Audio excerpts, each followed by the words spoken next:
आज सावन का छठवां सोमवार है। सुबह से शिव मंदिरों में भारी संख्या में भक्तों की भीड़ उमड़ पड़ी है। सावन महीने के छठे सोमवार को राजधानी भोपाल से कुछ दूर स्थित भोजपुर मंदिर में सुबह 5 बजे से भक्त दर्शन करने के लिए पहुंच रहे हैं। बता दें, भोपाल से 32 किलोमीटर की दूरी पर पहाड़ी पर एक विशाल अधूरा शिव मंदिर स्थित है। इस मंदिर का निर्माण परमार वंश के प्रसिद्ध राजा भोज ने एक ही रात में किया था। सूर्योदय होते तक इस मंदिर का निर्माण पूरा नहीं हो पाया, जिसके कारण इस मंदिर का निर्माण आज तक अधूरा है। पर भोजपुर के भगवान शिव के महाज्योतिर्लिंग के दर्शन के लिए हम देखें तो श्रद्धालुओं का तांता लगा हुआ है। अगर हम बताएं तो इस शिवलिंग को पांडवकालीन शिवलिंग माना जाता है और माना यह भी जाता है कि प्राचीनतम शिवलिंग में सबसे महाआकार का यानी कि सबसे बड़े आकार का शिवलिंग भोजपुर में ही स्थित है। हालांकि इसके संदर्भ में दो किंवदंतियां हैं कि यह राजा भोज द्वारा स्थापित है और कुछ लोग मानते हैं कि पांडवों द्वारा स्थापित है। और यहाँ हम देखेंगे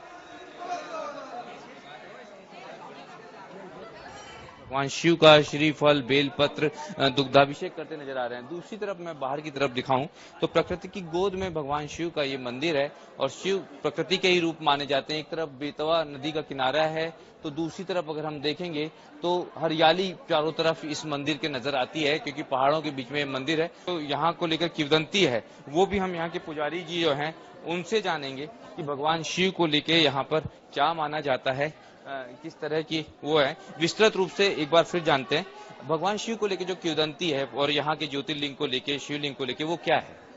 देखिए, मैंने आपको पहले भी बताया, इसके दो इतिहास हैं। पहला इतिहास जो बताया जाता है वो राजा भोज के समय का बताया जाता है। बोलते हैं कि राजा भोज ने इस मंदिर का निर्माण किया है, किंतु हमारे पिताजी यहाँ 19वीं पीढ़ियां हो गई हैं, हमारे पिताजी के महंत थे यहाँ के, तो उनके जो हमारे जो पूर्वज हमें बताते चले आ रहे हैं उनके अनुसार ये पांडवों के समय का है, द्वापर युग का है, 6000 वर्ष पुराना मंदिर है। ये मंदिर जो है यहाँ से 16 किलोमीटर दूर भीमबेटका है, वहां बनी प्राकृतिक गुफाएं हैं। तो वहां जब इनको 12 वर्ष का वनवास हुआ है तो ये वहां रुके हुए हैं।